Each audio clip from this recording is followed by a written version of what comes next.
Hello बच्चों। आज हम फिर से बात करने वाले हैं कक्षा 8 की विज्ञान की 8 ग्रेड के चैप्टर नंबर 12 के बारे में। बच्चों 11 चैप्टर हम कंप्लीट कर चुके हैं और सभी चैप्टर अच्छी तरीके से समझाते हुए कंप्लीट किए हैं बच्चों। इसी प्रकार से हमारे चैनल पर बच्चों 6 से 10वीं तक की विज्ञान, गणित और इंग्लिश की सभी 8 ग्रेड का कंप्लीट सॉल्यूशन देखने को आपको मिलेगा। ठीक है बच्चों, तो इसीलिए हमारे चैनल को सब्सक्राइब जरूर कर लें जिससे कि आपको प्रत्येक नई वीडियो का नोटिफिकेशन मिल सके। चलिए बच्चों, हम बात कर लेते हैं चैप्टर नंबर 12 के बारे में, जिसका नाम है कुछ प्राकृतिक घटनाएं। ठीक है बच्चों, चलिए कुछ प्राकृतिक घटनाओं के बारे में हम बात करने वाले हैं। जैसे कि पहला क्वेश्चन है, सजातीय आवेश एक दूसरे को प्रतिकर्षित करते हैं। बच्चों अगर हम बात करें तो आवेश जो होता है वो दो प्रकार का होता है, नेगेटिव और पॉजिटिव। अब अगर पॉजिटिव पॉजिटिव आवेश के बारे में बात करें तो वो क्या करेंगे बच्चों, एक दूसरे को प्रतिकर्षित करेंगे। और पॉजिटिव नेगेटिव के बारे में बात करें तो वो आकर्षित करेंगे। सजातीय मतलब एक जैसे और विजातीय मतलब अलग अलग। ठीक है बच्चों, अगला क्वेश्चन है, तड़ित चालक किसी भवन को तड़ित से सुरक्षा प्रदान करना है। बच्चों तड़ित चालक मैं आपको बता दूं कि जैसे जब हम घर बनवाते हैं तो घर के ऊपर एक लोहे की कील लगवा देते हैं जिसे हम तड़ित चालक बोलते हैं। बच्चों इसका फ़ायदा ये होता है कि जब बिजली कड़कती है और अगर बिजली घर के ऊपर गिरती है तो उस पूरी बिजली के चार्ज को वो जो तड़ित चालक है वो खींच लेता है और खींच करके ज़मीन के अंदर भेज देता है, जिससे मकान को किसी भी प्रकार का कोई नुकसान नहीं होता है। ठीक है बच्चों, अगला क्वेश्चन है, पृथ्वी के अचानक कांपने अथवा थरथराने को भूकंप कहते हैं। ठीक है, भूकंप की शक्ति के परिणाम को रिएक्टर पैमाने पर व्यक्त किया जाता है। बच्चों एक पैमाना होता है जिससे भूकंप को मापा जाता है, उसे रिएक्टर पैमाना बोलते हैं। तो कोई वस्तु में आवेश है या नहीं इसकी पहचान के लिए विद्युत दर्शी का उपयोग किया जाता है। चलिए आगे चलते हैं। देखिए बच्चों, अगला क्वेश्चन है, नीचे दिए गए शब्दों की सूची पर विचार कीजिए। सुनामी, भूस्खलन, बाढ़, तड़ित भूकंप के कारण हो सकते हैं। तो बच्चों देखिए, सुनामी भूकंप का कारण हो सकती है, भूस्खलन भी भूकंप का कारण हो सकता है। बच्चों तड़ित और बाढ़, इनमें से तड़ित भूकंप का कारण हो सकता है लेकिन बाढ़ भूकंप का कारण नहीं हो सकती। तो बच्चों यहाँ पर आपको इसमें बाढ़ भी भूकंप का कारण बच्चों हो सकती है। तो बच्चों इसके लिए जो आंसर है वो हो जाएगा हमारा डी। ठीक है, चलिए अगले क्वेश्चन पर बात कर लें बच्चों। निम्नलिखित में से कौन सी घटना भूकंप का कारण बन सकती है। तो बच्चों पृथ्वी की प्लेटें, ज्वालामुखी विस्फोट, भूमिगत परमाणु विस्फोट, ये तीनों ही भूकंप के लिए कारण बच्चों बन सकते हैं। तो हमारे लिए तीनों ही आंसर हो जाएंगे। चलिए आगे बात कर लेते हैं। मान लीजिए कि आप एक कार में हैं और आंधी के साथ बिजली कड़क रही है। निम्नलिखित में से अपने आप को संभावित नुकसान से बचाने का सबसे अच्छा तरीका क्या है। तो बच्चों हमारे पास तरीका रहेगा कि आपको कार में ही रहना है। अगर बच्चों आप बाहर कहीं फंस जाते हैं और आप कार के अंदर हैं तो कार के सभी शीशे उस टाइम पर हमें बंद कर लेने चाहिए। अगर तड़ित मतलब जब बिजली कड़कती है तो उससे जो चार्ज गिरता है, बिजली जो गिरती है वो अगर कार के ऊपर गिरेगी तो वो कार के चारों तरफ फैल करके नीचे चली जाएगी, जिससे हमें कोई नुकसान नहीं होगा। ठीक है बच्चों, चलिए आगे चलते हैं। भूकंप के लिए उत्तरदायी पृथ्वी की प्लेटें पाई जाती हैं। तो बच्चों भूकंप के लिए जो उत्तरदायी प्लेटें होती हैं वो होती हैं भूपर्पटी में। ठीक है, चलिए अगला है, भवन को आकाशीय बिजली से बचाने के लिए तड़ित छड़ कहाँ लगी होती है। तो बच्चों मैंने अभी बताया था कि मकान को तड़ित बिजली से मतलब बिजली से बचाने के लिए तड़ित छड़ जो है वो इमारत के शीर्ष पर लगाई जाती है, इमारत के ऊपर लगाई जाती है। ठीक है, अगला है बच्चों, देखिए भूकंप की शक्ति के परिमाण को किस पैमाने पर व्यक्त किया जाता है। कितने परिमाण का भूकंप अधिक विनाशकारी होता है।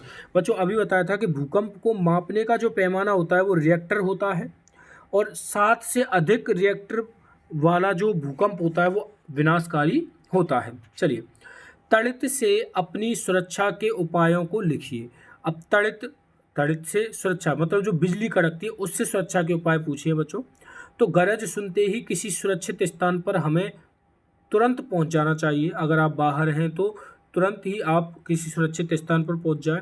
यदि आप गाड़ी में हैं तो गाड़ी से बाहर ना निकलें और घर के ऊपर हमेशा एक लोहे की कील लगाएं। ठीक है बच्चों। अगला है, सर्दियों में स्वेटर उतारते समय चट चट की ध्वनि सुनाई देती है, समझाइए ऐसा क्यों होता है। बच्चों मैं आपको बता दूं कि सर्दियों में जब हम स्वेटर को पहनते हैं तो स्वेटर और शरीर के बीच में जो रगड़ होती है उसकी वजह से स्वेटर और त्वचा पर एक चार्ज उत्पन्न हो जाता है और उतारते समय वो स्वेटर के जो धागे होते हैं वो क्या करते हैं बच्चों, चटर चटर करते हैं उस आवेश की वजह से। ठीक है, चलिए अगले क्वेश्चन पर चलते हैं। भूकंपी क्षेत्र अथवा भ्रंश क्षेत्र किसे कहते हैं? भारत में अति भूकंप आने वाले क्षेत्रों के नाम लिखिए। तो बच्चों प्लेटों की सीमाएं दुर्बल होने के कारण भूकंप आने की संभावना अधिक होती हैं। इन दुर्बल क्षेत्रों को भूकंपी क्षेत्र अथवा भ्रंश क्षेत्र कहते हैं। पश्चिमी तथा केंद्रीय हिमालय, समस्त उत्तर पूर्व, कच्छ का रण आदि। बच्चों ये ऐसे क्षेत्र हैं जहां पर भूकंप बहुत ज़्यादा देखने को मिलते हैं। अगला है बच्चों, पृथ्वी की संरचना का नामांकित चित्र बनाइए। तो बच्चों ये मैंने पृथ्वी की संरचना का नामांकित चित्र आपके लिए बना दिया है। ठीक है, आप इसे देख करके बना लेना। ठीक है, चलिए अगले क्वेश्चन पर चलते हैं। भूपर्पटी में विक्षोभ कैसे उत्पन्न होता है? विक्षोभ पृथ्वी पर किस रूप में दिखाई देता है?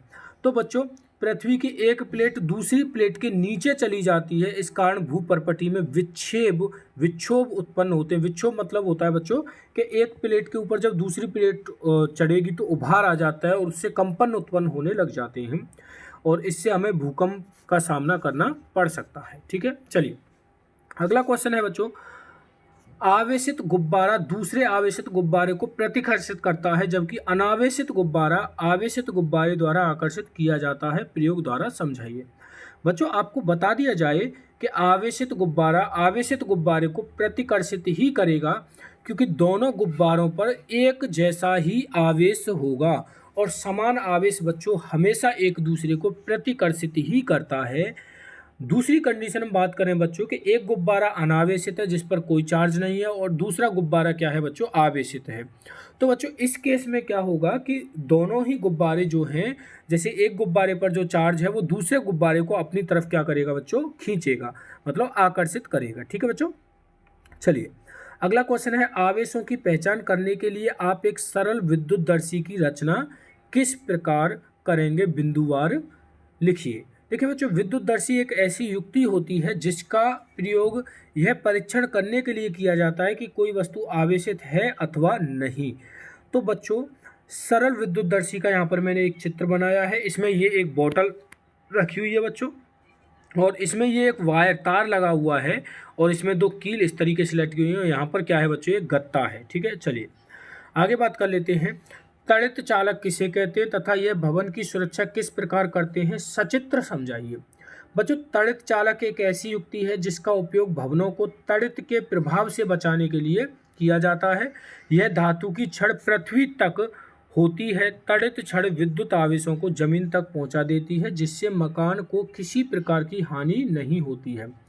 बच्चों ये मैंने पहले भी आपको समझा दिया था, एक बार और बता दूं मैं आपको कि मकान के ऊपर एक लोहे की छड़ लगाई जाती है और उस लोहे की छड़ को दीवार में होते हुए जमीन के अंदर तक भेजा जाता है। जब बिजली कड़कती है तो बिजली मकान पर ना गिर के उस छड़ पर गिरती है और उस छड़ में, क्योंकि बिजली में क्या होता है बच्चों, आवेश होता है और वो जो आवेश है वो उस छड़ में होते हुए जमीन के अंदर चला जाता है और मकान को नुकसान नहीं होता है। ठीक है बच्चों, चलिए आगे बात कर लेते हैं। भूकंप से बचने के लिए निम्न स्थितियों में से मैं आप क्या प्रयास करेंगे। बच्चों यदि आप घर में हैं तो भूकंप से बचाव के लिए आप क्या करेंगे। तो बच्चों इसमें यहाँ पर मैंने कुछ बचाव लिखे हैं, जैसे कि अगर आप घर में हैं तो किसी मेज के नीचे घुस जाएंगे तथा झटकों के रुकने तक वहीं रहेंगे। दूसरा है ऐसी ऊंची तथा भारी वस्तुओं से दूर रहें जो आप पर गिर सकती हैं। और तीसरा पॉइंट है बच्चों, यदि आप बिस्तर पर हैं तो उठें नहीं, अपने सिर पर तकिए से बचाव करें। चलिए बच्चों यदि आप घर के बाहर हैं और भूकंप आ जाता है तो आप क्या करेंगे। भवनों, वृक्षों तथा ऊपर जाती विद्युत लाइनों से दूर किसी खुले स्थान को खोजें एवं धरती पर लेट जाएंगे। यदि आप किसी कार अथवा बस में हैं तो बाहर ना निकलें और ड्राइवर से कहें कि वह धीरे धीरे किसी खुले स्थान पर लेकर चले। ठीक है बच्चों, चलिए आगे बात कर लेते हैं। तड़ित झंझा के समय यदि आप घर के बाहर खुले स्थान में हो तो आप तड़ित से बचने के क्या उपाय करेंगे। बच्चों तड़ित का मतलब यहाँ पर बिजली का गिरना है, जब बिजली कड़कती है ना बादलों में, उसके बारे में हम बात कर रहे हैं। तो बच्चों जब आप बाहर हैं तो खुले वाहन जैसे कि मोटरसाइकिल, ट्रैक्टर, निर्माण कार्य हेतु मशीनें, खुली कार सुरक्षित नहीं हैं, तो इसीलिए इन वाहनों पर आप नहीं रुकेंगे। दूसरा है खुले मैदान, ऊंचे वृक्ष, पार्कों में शरण स्थल, ऊंचे स्थान तड़ित से हमारी सुरक्षा नहीं कर सकते। ठीक है बच्चों, तो इनसे हम दूरी ही बनाए रखेंगे। चलिए प्रोजेक्ट नंबर 1 में क्वेश्चन है बच्चों, समाचार पत्र पत्रिकाओं में छपे भूकंप पीड़ित व्यक्तियों की समस्याओं को एकत्रित कर संक्षिप्त रिपोर्ट तैयार कीजिए। तो बच्चों ये अखबार में से तैयार किया जाएगा, इसको आप कर लेना। दूसरा है भूकंप के अलावा भी कुछ प्राकृतिक आपदाओं के चित्र एकत्रित कर अपनी स्क्रैप पुस्तिका में लगाइए। तो बच्चों ये भी अखबार में फोटो देखने को मिल जाएंगे आपको। अगला है प्रोजेक्ट नंबर 2, प्राकृति विनाशकारी परिघटनाएं कौन कौन सी है तथा उनसे जनजीवन किस प्रकार प्रभावित हो सकता है, लिखिए। बच्चों प्राकृतिक विनाशकारी परिघटनाएं जो होती हैं वो होती हैं जैसे भूकंप हो गया, बाढ़, सूखा, भूस्खलन, सुनामी, ये सभी क्या है प्रकृति द्वारा होने वाली घटनाएं हैं जिनसे विनाशकारी घटनाएं होती हैं। इनसे जनजीवन, संपत्ति, आवासीय क्षेत्र ये सभी बुरी तरीके से प्रभावित होते हैं। अगला है बच्चों अपने आसपास के 10 घरों की सूची बनाइए जिनके भवनों पर तड़ित चालक का उपयोग किया गया है तथा तड़ित चालक का चित्र बनाकर अपनी स्क्रैप पुस्तिका में लगाइए। बच्चों आसपास के ऐसे घर जिन पर तड़ित चालक का प्रयोग किया गया है उनमें से मैंने कोई 10 यहाँ पर नाम लिख दिए हैं, तो इसको आप नोट कर लेना। ठीक है बच्चों, चैप्टर फिनिश होता है। आशा करता हूँ अच्छे से आपको समझ में आया होगा। बच्चों अच्छे से समझ में आता है तो गणित, विज्ञान और अंग्रेजी की कक्षा 6 से कक्षा 10वीं तक की सभी 8 ग्रेड का सॉल्यूशन प्राप्त करने के लिए हमारे चैनल को आप सब्सक्राइब करें। वीडियो पसंद आई हो तो लाइक करें, दोस्तों के साथ शेयर करें। किसी भी तरह की कोई भी समस्या हो तो बच्चों कमेंट में ज़रूर लिखें, आपकी समस्या का समाधान 101% किया जाएगा बच्चों। धन्यवाद।